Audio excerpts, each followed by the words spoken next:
Èyí ni ètò Iri Owuro, níbi tí a ti ń yiri ọ̀rọ̀ Ọlọ́run wò láti lè dàgbàsókè nínú ẹ̀mí àti fún ìtọ́ni bí a ti ń jáde lọ lójoojúmọ́. Ìwé Bíbélì Àjùmọ tí a tẹ̀ jáde láti ọwọ́ àjọ ìwé mímọ́ Scripture Union Nigeria ni à ń lò. Bíbélì kíkà wa ní òwúrọ̀ yìí ni a ó rí nínú ìwé Àìsáyà orí 41 ẹsẹ̀ ìkíní títí dé ìkẹrìndínlógún. Ó kà báyìí: Ẹ dákẹ́ jẹ́ níwájú mi, ẹ̀yin erékùṣù. Jẹ́ kí àwọn orílẹ̀-èdè tún agbára wọn ṣe. Jẹ́ kí wọ́n wá síwájú kí wọ́n sọ̀rọ̀. Jẹ́ kí a pàdé pọ̀ ní ibi ìdájọ́. Ta ni ó ti ru ẹnìkan sókè láti ìlà oòrùn wá, tí ó pè é ní olódodo sí iṣẹ́ tirẹ̀? Ó gbé àwọn orílẹ̀-èdè lé e lọ́wọ́, ó sì ṣẹ́gun àwọn ọba níwájú rẹ̀. Ó sọ wọ́n di erùpẹ̀ pẹ̀lú idà rẹ̀, láti kù ú ní ìyàngbò pẹ̀lú ọrùn rẹ̀. Ó ń lépa wọn, ó sì ń kọjá ní àlàáfíà, ní ojú ọ̀nà tí ẹsẹ̀ rẹ̀ kò rìn rí. Ta ni ó ti ṣe èyí, tí ó sì ti jẹ́ kí ó wáyé, tí ó ti pe ìran láti àtètèkọ́ṣe? Èmi Olúwa, pẹ̀lú ẹni kìn-ín-ní wọn àti ẹni tí ó gbẹ̀yìn, èmi náà ni. Àwọn erékùṣù ti rí wọn bẹ̀rù, ìpẹ̀kun ilẹ̀ ayé wárìrì. Wọ́n súnmọ́ tòsí, wọ́n sì wá síwájú. Èkíní ran èkejì lọ́wọ́, ó sì sọ fún arákùnrin rẹ̀ pé, jẹ́ alágbára.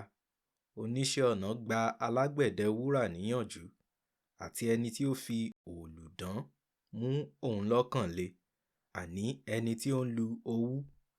Ó sọ nípa àjópọ̀ náà pé ó dára. Ó fi ìṣó kan ère náà mọ́lẹ̀ kí ó má baà wó lulẹ̀.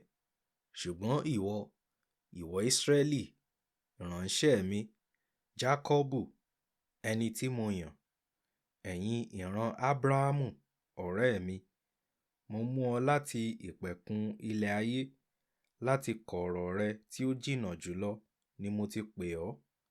Èmi wí pé, ìwọ ni ìránṣẹ́ mi. Èmi ti yàn ọ́, bẹ́ẹ̀ ni èmi kò sì tí ì kọ̀ ọ́ sílẹ̀. Nítorí náà má bẹ̀rù, nítorí èmi wà pẹ̀lú rẹ. Má ṣe jẹ́ kí àyà kí ó fò ọ́, nítorí èmi ni Ọlọ́run rẹ. Èmi yóò fún ọ lókun, èmi ó sì ràn ọ́ lọ́wọ́. Èmi ó gbé ọ ró pẹ̀lú ọwọ́ ọ̀tún òdodo mi. Gbogbo àwọn tí ó bínú sí ọ ni ojú yóò tì, tí wọn yóò sì di ẹlẹ́yà. Àwọn tó ń bá ọ jà yóò dàbí asán, wọn yóò ṣègbé. Bó tilẹ̀ jẹ́ pé ìwọ yóò wá àwọn ọ̀tá rẹ, ìwọ kì yóò rí wọn. Gbogbo àwọn tí ó gbógun tì ọ́ yóò dàbí ohun tí kò sí.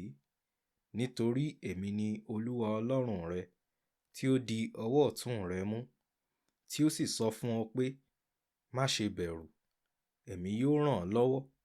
Má ṣe bẹ̀rù, ìwọ Jákọ́bù kòkòrò, ìwọ Ísírẹ́lì kékeré, nítorí èmi fúnra mi yóò ràn ọ́ lọ́wọ́, ni Olúwa wí, olùdáǹdè rẹ, ẹni mímọ́ ti Ísírẹ́lì. Kíyèsi, èmi yóò sọ ọ́ di òòlù ìpakà tuntun, tí ó mú, tí eyín rẹ̀ mú. Ìwọ yóò lu àwọn òkè ńlá, ìwọ yóò fọ́ wọn túútúú. A ó sì sọ òkè kékeré di ìyàngbò. Ìwọ yóò fẹ́ wọn, afẹ́fẹ́ yóò sì gbá wọn mú, àti ẹ̀fúùfù yóò sì fẹ́ wọn dànù. Ṣùgbọ́n ìwọ yóò yọ̀ nínú Olúwa, ìwọ yóò sì ṣògo nínú ẹni mímọ́ ti Ísírẹ́lì.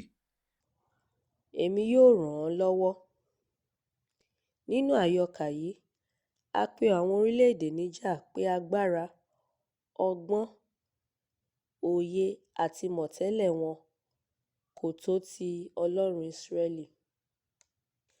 Nítorí náà, wọ́n gbọ́dọ̀ súnmọ́ ìtòsí fún ìdájọ́. Ẹsẹ̀ 1 sí 4. Olódodo láti ìlà oòrùn wá ń tọ́ka sí Kírúsì, ọba Pẹ́síà, ẹni tí ó dá àwọn Júù sílẹ̀ kúrò nínú oko ẹrú Bábílónì. Àìsáyà orí 44 ẹsẹ̀ 28 títí dé orí 45 ẹsẹ̀ 1. Ẹsẹ̀ 5 sọ nípa àwọn orílẹ̀-èdè tí wọ́n bẹ̀rù àṣẹ Kírúsì. Kì í ṣe gbogbo òpin ibi tí ayé dé gan-an nígbà náà. Àsọtẹ́lẹ̀ yìí rán Ísírẹ́lì létí irú ẹni tí ó jẹ́ sí Ọlọ́run ní ẹsẹ̀ 8 títí dé 9.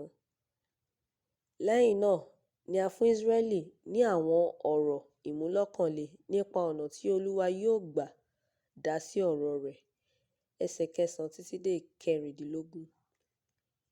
Ìwọ ni ìránṣẹ́ mi, mo ti yàn ọ́, èmi kò sì ní ta ọ́ nù. Ẹsẹ̀ 9. Ẹ̀mẹ́ta ni a sọ fún pé, èmi ó ràn ọ́ lọ́wọ́. Ẹsẹ̀ 10, 13 àti 14. Wo àwọn ìrànlọ́wọ́ yìí ní ẹsẹ̀ 10 títí dé 16. Bẹ́ẹ̀ gẹ́gẹ́ ni Kìrìsìtẹ́nì tòótọ́ lè sinmi lé àwọn ìlérí ìrànlọ́wọ́ wọ̀nyí nítorí àwa náà ti di ènìyàn Ọlọ́run. Pétérù kínní, orí 2, ẹsẹ̀ 9 sí 10. Àdúrà. Olúwa, mo dúpẹ́ pé ní tòótọ́ ìwọ ó ràn mí lọ́wọ́ ní gbogbo ọ̀nà mi. Àmín.